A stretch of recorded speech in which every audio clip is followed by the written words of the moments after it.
oleh teman-teman dan didanai gitu, biar nanti kawan-kawan ini siapa tahu bisa sharing kan, share biar bisa bergerak bersama, kita ciptakan bareng-bareng sebuah ide yang luar biasa, ide yang sangat bermanfaat untuk masyarakat. Salah satu kegiatan yang pernah saya tangani itu kegiatan konservasi di daerah Malang di Dasar ke atas.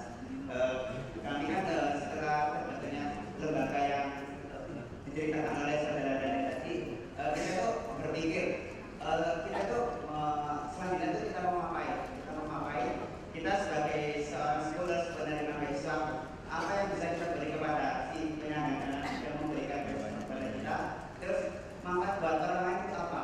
Akhirnya kami dari wilayah Malang berpikir untuk melakukan satu kegiatannya itu yang nggak jauh-jauh dengan lingkungan dan sesuai dengan program Sustainable Foundation dan lain-lain. Itu kemarin ada tawaran untuk mengadakan program, kami mengadakan program untuk konservasi di daerah Batu. Mungkin yang dari daerah Jawa Timur atau Malang mungkin tahu dari Batu seperti apa.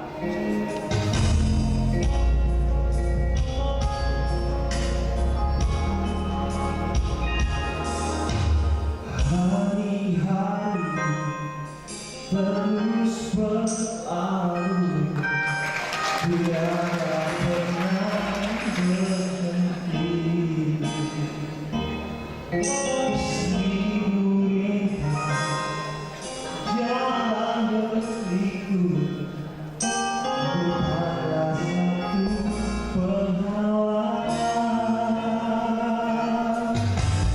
Hatilah segala tantangan, mohon petunjuk yang kuasa. Ciptakanlah kerukunan bangsa,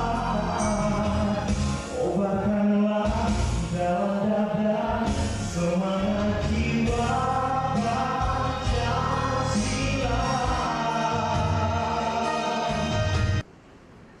Assalamualaikum warahmatullahi wabarakatuh. Salam sejahtera untuk kita semua. Selamat siang untuk semua teman-teman para peserta pelatihan bidik misi.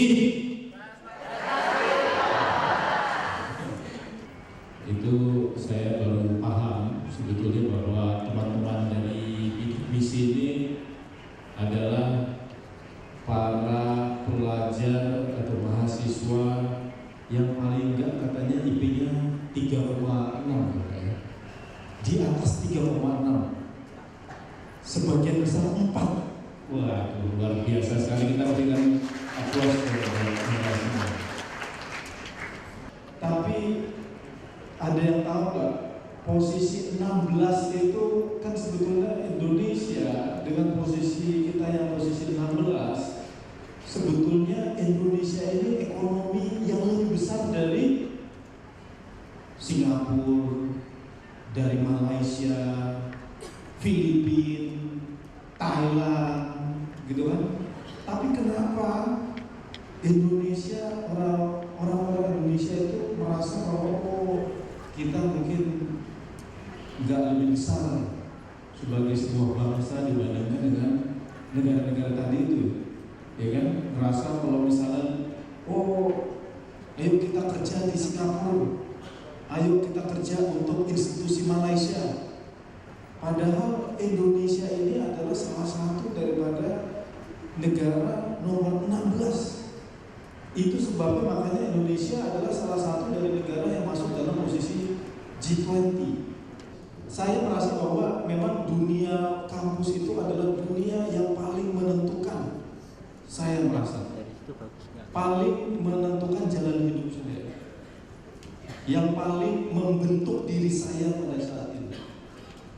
Karena apa? Karena di mahasiswa, dunia kemahasiswaan atau di kampus itu saya belajar bersosialisasi, berorganisasi. Selain juga tentunya belajar buku, ya kan? Karena seharusnya kampus itu kan mempersiapkan Anda untuk menghadapi dunia nyata. Tapi waktu kamu akan masuk ke dunia nyata nanti, kamu akan sadar sekali bahwa yang namanya dunia kampus dengan dunia perusahaan atau dunia ekonomi real itu akan sangat sama sekali berbeda. Saya punya kesempatan pada waktu itu mewawancarai persis dengan kalian-kalian ini. Dikasih CV, wah Pak, ini anak pinter banget, pasti akan masuk ke Bank Mandiri karena dia IP-nya 3,8. Ya kan, dikasih CV-nya sama saya. Pas saya wawancara, gitu kan kita cari orang di jurusan akuntansi. Saya kasih kertas, coba kamu gambarkan bagaimana sebetulnya laba rugi dari sebuah bank itu kayak apa sih? Pos dari paling atas, kamu kan mau daftar di bank, saya bilang, kamu harus tahu mahasiswa akuntansi lulusan IP 3,7 bagaimana sebetulnya laba rugi di perbankan. Paling atas apa? Lainnya.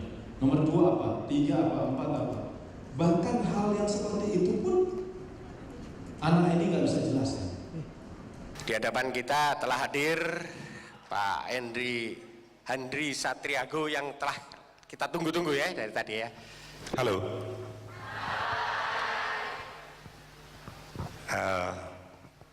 Terima kasih sudah menyediakan waktu buat saya bicara. Yang minta saya untuk ngomong di sini adalah dosen pembimbing saya, Bu Ilah. Jadi nggak bakalan bisa bilang enggak. And I'm so happy bisa bicara di depan future leaders.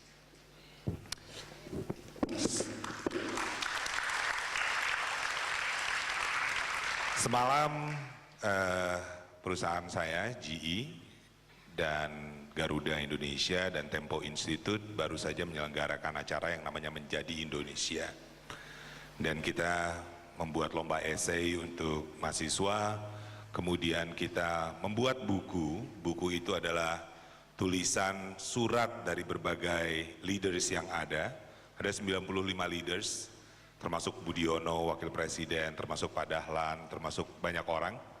Dan itu dibukukan, mudah-mudahan dengan cepat buku itu sudah akan ada di toko buku dan teman-teman bisa dapatkannya. Surat ini saya tulis dengan hati. So it is really personal letter. Passion saya cuma satu. I see more of Indonesian leaders menjadi menjadi global leaders di masa depan. That's what I write on my Twitter about my passion. Surat ini saya tulis buat kalian. Jakarta 9 Juli 2012. Kepada para pemimpin Indonesia masa depan, dimanapun Anda berada, di dunia yang semakin global ini. Saat saya menulis surat ini kepada Anda, dunia yang saya huni ini mampu membuat 112 buah mobil dalam 1 menit. Menerbangkan orang non-stop dari Singapura ke New York dalam 18 jam. Dan menghasilkan produk made in the world seperti celana yang saya pakai ini. Karena walaupun saya beli di Bandung dan berlabelkan made in Indonesia, celana ini melibatkan lebih dari 15 negara dalam value chain pembuatannya. Malam itu, ketika surat ini saya ketik dengan komputer yang mampu mengumpulkan 411 juta informasi dalam 0,23 detik untuk pencarian kata leadership, saya membayangkan keterbatasan mencari pengetahuan yang dihadapi oleh ayah saya saat mimpinya untuk sekolah sirna karena perang yang berkecamuk. Saya memikirkan daya apa yang dimilikinya sehingga dia berani mendobrak keterbatasannya dengan merantau dan berjibaku untuk survive di berbagai kota hingga akhirnya sampai ke Jakarta. Tidakkah dia takut dengan keterbatasannya? Usianya baru 15 tahun saat itu, dan hidup tidak berjalan seperti yang dia inginkan. Saya juga terkenang dengan peristiwa mengerikan yang saya hadapi sendiri pada tahun 1987 ketika saya tiba-tiba divonis penderita kanker getah bening. yang tumbuh di tulang belakang saya dan merusaknya sedemikian rupa sampai saya kehilangan kemampuan untuk berjalan. Bulan-bulan yang melelahkan karena harus berobat ke sana kemari dan akhirnya berujung pada keharusan menjalankan hidup dengan menggunakan kursi roda. Saya ingat betul betapa takutnya saya untuk menjalani hidup saat itu. Keterbatasan menghadang di banyak hal. Usia saya baru 17 tahun waktu itu dan hidup berjalan jauh dari yang saya inginkan. Apa yang bisa dilakukan ketika keterbatasan seakan menjelma menjadi tembok besar dan ketakutan adalah anak panah berapi yang terus dilontarkan kepada kita sehingga kita tak berani maju dan terus mundur. Saya dan mungkin juga ayah saya waktu itu memulainya dengan menerima kenyataan. Menerima bahwa jalan tak lagi mulus, bahwa lapangan pertempuran saya jelek dan amunisi saya tak lengkap. Reality bites, kata orang. Betul itu. Tapi menerima gigitan itu berguna untuk membuat kita mampu menyusun strategi baru. Menghindarinya atau lari daripadanya justru membuat kita terlena mengasihani diri kita terus menerus dan menenggelamkan kemampuan kita untuk melawan balik. Kemudian saya akan kembali mengumpulkan puing-puing mimpi saya. Tidak. Mimpi tak akan pernah mati. Manusia bisa dibungkam, dilumpuhkan, bahkan dibunuh. Tapi mimpi akan tetap hidup. Ketika keterbatasan dan ketakutan melanda, mimpi kita mungkin pecah, runtuh dan berserakan. Menjadi pemimpin bermula dari memimpin diri sendiri. Mewujudkan mimpi yang ingin dicapai. Tak perlu membayar orang untuk menjadi pengikut. Jika mereka melihat Anda dengan penuh keyakinan berani memimpin diri Anda sendiri, mereka akan mengikuti dan membantu Anda dengan tulus serta percaya pada kepemimpinan Anda. Saat saya menulis surat ini kepada Anda, dunia tempat saya hidup menghasilkan pendapatan kotor 70 triliun US dollar per tahun. Sekitar 40% dari pendapatan dunia tersebut dihasilkan oleh 500 korporasi terbesar di seluruh dunia dan tak ada satupun yang berasal dari Indonesia. Terdapat sekurangnya 144 negara yang berkompetisi di dunia ini untuk mendapatkan keuntungan terbanyak dari proses ekonomi global dan daya saing Indonesia terukur pada ranking 50. Singkat kata, kita masih belum menjadi pemeran utama di panggung dunia yang tak henti mengglobal ini. Pekerjaan rumah Anda sebagai pemimpin Indonesia di masa depan tidaklah mudah. Tidak berarti tembok besar dan ribuan panah berapi bisa menghentikan langkah Anda untuk berperang. Terima kasih.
Assalamualaikum warahmatullahi wabarakatuh.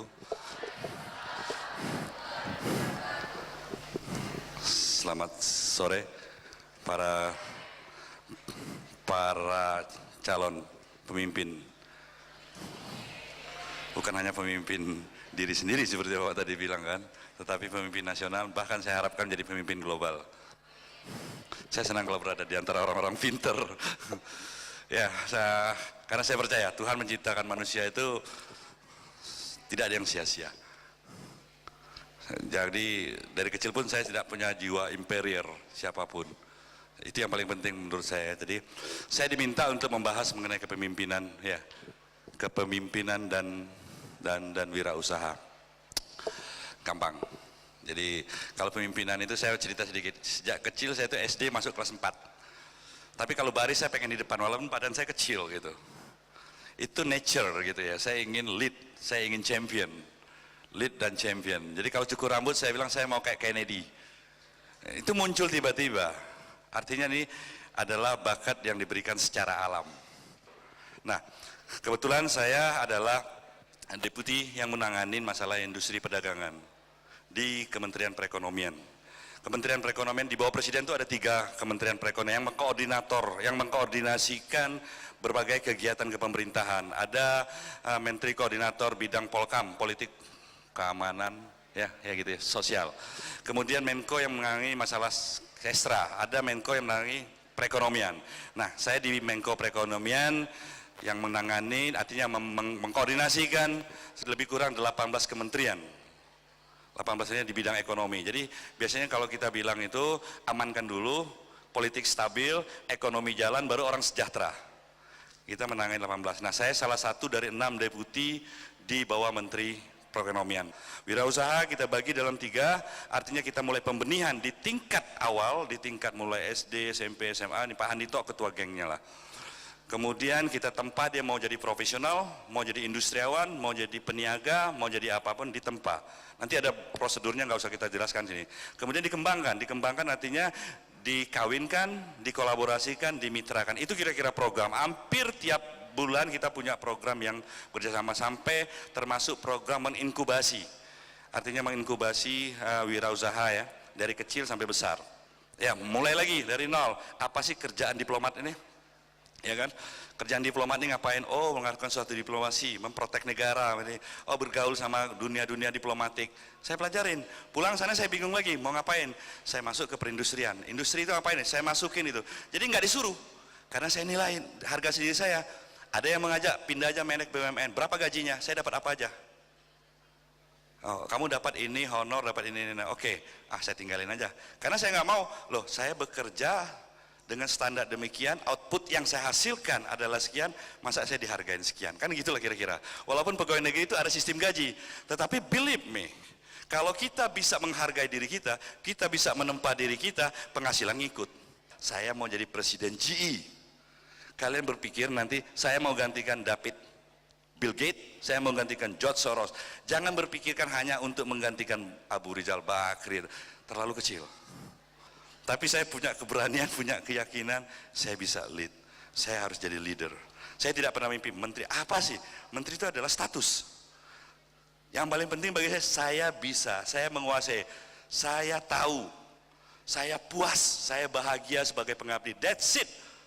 Tidak pernah saya bercita-cita untuk menjadi simbol. Karena saya bilang, saya senang kerja kayak mafia. Tidak terkenal tapi berkuasa. Saya kenal kayak CIA. Saya hanya terkenal kalau gagal. Kan cuma 2. Mafia tidak tahu orang siapa, tapi dia berkuasa. CIA itu hanya terkenal kalau dia gagal. Mudah-mudahan energi ini bisa mengembangkan share pada kalian ya. Jadilah kepemimpinan dan independenlah dalam hidup kalian. Jangan ada imperial. Ya, jangan imperial. Bunuhlah imperial bahwa kalian. Bahwa kalian hanya deal sama Tuhan, tidak deal sama manusia. Ingat itu. Terima kasih. Assalamualaikum warahmatullahi wabarakatuh. Saya gunakan waktu sebentar untuk duduk ya. Sengaja. Tadi sebelum sampai ke sini, saya lagi dalam perjalanan dari Bandung ke sini tadi. Sampai 2:30, macet banget. Masih berhenti di Pancoran situ. Semalam saya nonton saya nggak tahu TV apa itu ya. Ya sebenarnya nggak tahu TV ya, karena saya nyampe di hotel jam 1, ada TV luar negeri, terus ada informasi di situ, di Eropa sedang terjadi peningkatan pengangguran muda. Tentu saja kita nggak berharap itu sampai di Indonesia, kita tidak berharap itu sampai di Indonesia, tapi memang mulainya dari mana? Oh iya, barangkali kan ada wirausaha itu yang mulainya dari ada 3 macam wirausaha ya. Ada wirausaha yang karena lingkungan, karena keluarga.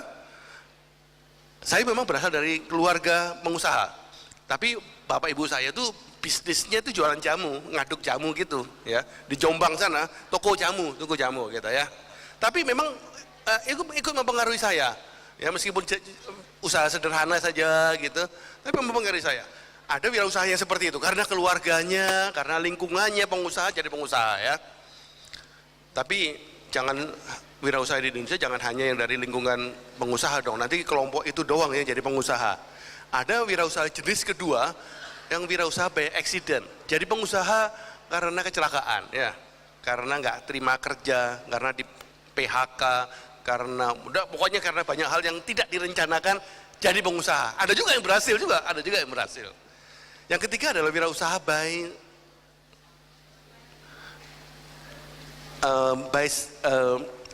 design.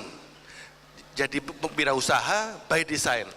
By design itu karena didesain memang untuk jadi wirausaha. Kadang-kadang orangnya masuk bisa jadi mulainya belum mau, tapi lama-lama mau dan suka dan jadi pengusaha yang berhasil juga. Tahapan kegiatan pengembangan wirausaha itu ada 3 macam. Satu sifatnya pembenihan, nyebar benih. Hari ini sadar nggak sadar kami nyebar benih nih pada teman-teman sekalian. Mudah-mudahan benihnya ada yang tumbuh. Mungkin di antara 500 hanya ada 1 yang pengen berbisnis. Bagus. Mudah-mudahan ada 10, mudah-mudahan ada 100. Mudah-mudahan ada 499 gitu kan. Ya jangan semua jadi wirausaha ya. Harus ada yang jadi dosen juga, harus ada yang jadi pegawai negeri juga, harus ada yang jadi ibu rumah tangga juga kan gitu ya. Jadi ini pembenihan sifatnya, pembenihan. Kalau sudah ada yang kepengen berbisnis, langkah kedua nanti adalah penempaan, masuk pelatihan teknis. Jadi pengusaha zaman sekarang nggak bisa modalnya hanya bonek ya, hanya tekad doang. Bahaya, kalau hanya modalnya tekad doang, nggak punya pengetahuan teknis, nggak tahu caranya berbisnis, nggak tahu bisnisnya dengan baik, bisa gagal, kemungkinan gagalnya sangat besar ya. Yang ketiga, nanti kalau sudah penempaan adalah pengembangan. Bagaimana kalau kita sudah jadi berusaha, dikembangkan lagi. Yang terakhir adalah yang ini, nah push the pedal ini. Push the pedal itu kalau naik sepeda, ya mulai dengan push the pedal, kemudian konsentrasi, balance it. Yang keempat, jangan takut. Yang kelima, then you are done. Pasti bisa lah ya naik sepeda. Nanti kalau ada waktu kita akan gunakan untuk jawab. Saya kembalikan ke Pak Moderator. Terima kasih Pak. Assalamualaikum warahmatullahi wabarakatuh. Selamat sore dan salam sejahtera untuk kita semua. Bagaimana kabar? Baik, ya. Untuk semakin segar, semakin oke, kita masuk ke materi wawasan kebangsaan. Untuk itu saya mau bagi kelas kita atau ruangan kita menjadi 2 ya. Nanti kalau saya beri kode seperti ini, saya mohon nanti dengan suara yang selantang-lantangnya. Karena Anda ini orang terbaik di kampus masing-masing. Kemudian diantara orang terbaik yang dimiliki negeri ini, Anda terpilih lagi diantara yang terbaik sehingga bisa hadir di acara ini. Tepuk tangan dong untuk Anda semua, luar biasa ya. Jadi kita sebagai pribadi harus punya rencana. Tapi juga sebagai bangsa kita juga harus punya rencana. Oke, siap? Untuk itu saya mengajak kita semua berdiri. Yuk kita berdiri semuanya ya. Biar kita semakin segar dan juga kita lihat betapa luar biasanya Indonesia. Silakan. Kita nyanyi bersama.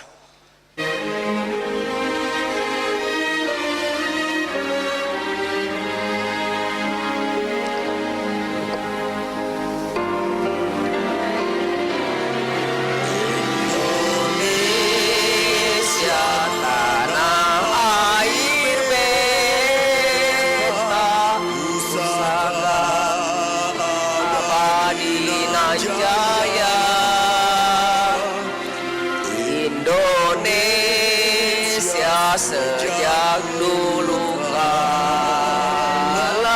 selalu dipuja-puja bangsa. Kita hanya bisa menjadi besar kalau kita dekat dengan pencipta. Ya. Kalau berapa di antara Anda yang tiap hari membaca kitab suci? Luar biasa, tepuk tangan dong. Saya ingin setelah hari ini Anda selesai diundang oleh Ibu Ila ke sini, saya berharap kita ini Pancasila ya, 4 pilar. Sila pertamanya ketuhanan yang Maha Esa. Pengalaman saya kalau Anda mau menjadi orang yang percaya diri di hadapan siapapun di muka bumi ini, Anda jadikan kitab suci Anda sebagai bacaan harian. Jadi minggu depan atau bulan depan ketika Anda menerima beasiswa bidik misinya, pergi ke toko buku terbaik di kota Anda, beli kitab suci terbaik yang ada di toko buku itu, dan tekadkan untuk membaca setiap hari. Dan ketika Anda membaca bahwa saya ciptaan Tuhan, saya milik Tuhan, dan saya akan kembali ke Tuhan, Anda akan menjadi pribadi terbaik yang dimiliki bangsa ini. Yakin saya, ya. Biasakan, kalau Anda biasakan, tekadkan, tulis, Anda biasakan 40 hari berturut-turut, itu akan menjadi sebuah kebiasaan yang Anda tidak akan lagi meninggalkannya. Dan yakin saya, bukan hanya Anda akan terbaik di Indonesia, saya membayangkan Anda akan menjadi terbaik di muka bumi ini. Indonesia insya Allah ya, tahun 2045 ketika Anda dari sekarang sampai tahun tersebut, Anda akan menjadi orang-orang terbaik, orang-orang terpilih. Bangsa ini kalau karakternya bagus, kalau kita bisa berhubungan baik dengan orang tua kita, itu juga kita bisa berhubungan baik dengan teman-teman kita, keluarga kita, saudara-saudara kita, hanya itu bisa membuat bangsa ini besar. Jadi